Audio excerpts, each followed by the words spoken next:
नमस्कार दोस्तों। एक दिन अकबर और रानी में ज़बरदस्त बहस चल रही थी। रानी अपने भाई के सामने बीरबल की उपलब्धियां देखकर जलने लगी थी। बीरबल अकबर के प्रिय नवरत्न में से एक थे, किंतु रानी का भाई उस सूची में शुमार भी नहीं था। बस इसी बात को लेकर दोनों में बहस चल रही थी कि बीरबल और उनके भाई में ज़्यादा काबिल कौन है। तभी राजा और रानी दोनों में ज़्यादा काबिल कौन है जानने के लिए उन्हें एक कार्य देते हैं। राजा तो जानते थे कि बीरबल का कोई जवाब नहीं है, किंतु रानी की संतुष्टि के लिए वह इस निर्णय पर पहुंचते हैं। पहले रानी के भाई को बुलाया जाता है। राजा उसे एक खाली बोरी, एक पेन और कापी और एक रस्सी देते हैं और उसे कहते हैं कि मुझे ये खाली बोरी शाम तक पैसों की भरी हुई चाहिए।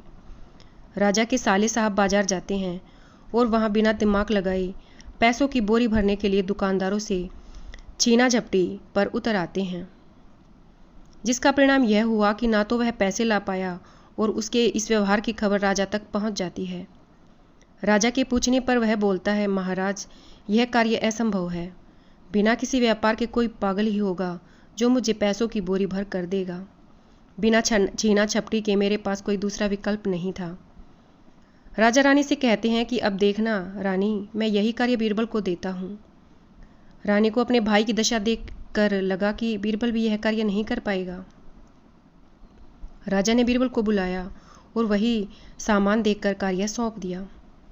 बीरबल खाली बोरी के साथ बाजार पहुंच जाता है और राजा की दी हुई रस्सी से सड़क नापने लग जाता है और उसे साथ ही साथ कापी में लिखता जाता है। सभी दुकानदार बीरबल की इस हरकत को देख रहे थे। वे बीरबल के पास आते हैं और पूछते हैं कि आप यह क्या कर रहे हैं। बीरबल थोड़े कड़े स्वर में बोलते हैं कि राजा का आदेश है, यह सड़क चौड़ी की जाए। महाराज का काफिला यहाँ से गुजर नहीं पाता तो सड़क के दोनों तरफ की दुकानें तोड़ी जाएंगी।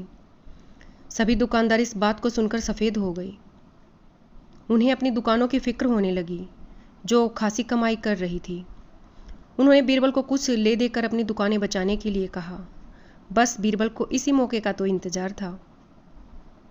उसने दुकानदारों से खूब रकम वसूली, जिसके परिणाम स्वरूप शाम तक खाली बोरी पैसों से भर गई।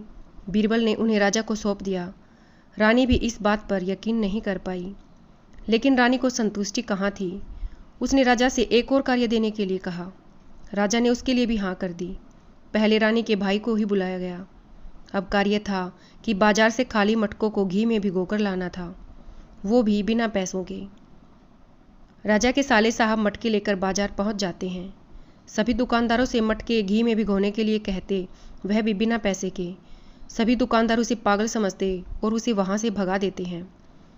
वह मटके लेकर महल पहुंचता है। राजा के पूछने पर वह कहता है कि महाराज, ये तो कोई पागल ही होगा जो बिना पैसे के ये जो मटके हैं इनको घी में भिगोकर दे देगा। मैं अपने कार्य में असमर्थ हुआ। फिर वही कार्य राजा बीरबल को देते हैं। बीरबल मटके लेकर बाजार पहुंचता है। बिना घी का भाव पूछे ही घी खरीद लेता है। दुकानदार बीरबल के सभी मटके घी से भर देता है। बीरबल ने पूछा, कितने पैसे हुए भाई? दुकानदार घी का भाव बताता है। बीरबल थोड़ा चौंक कर बोलता है कि बाप रे, इतना महंगा? नहीं भैया, मुझे नहीं चाहिए, मटके खाली कर लो। दुकानदार ने मटके खाली कर लिए, लेकिन मटके घी में भीग चुके थे। बीरबल ने राजा के पास जाकर उसके सामने घी से भीगे हुए मटके रख दिए, जिसे देखकर रानी और उनके भाई की आंखें खुली की खुली रह गई। दोस्तों, इस कहानी से यह सीख मिलती है कि बुद्धि बल से किसी भी समस्या का समाधान किया जा सकता है। बस इंसान को धैर्य रखना चाहिए। धन्यवाद दोस्तों।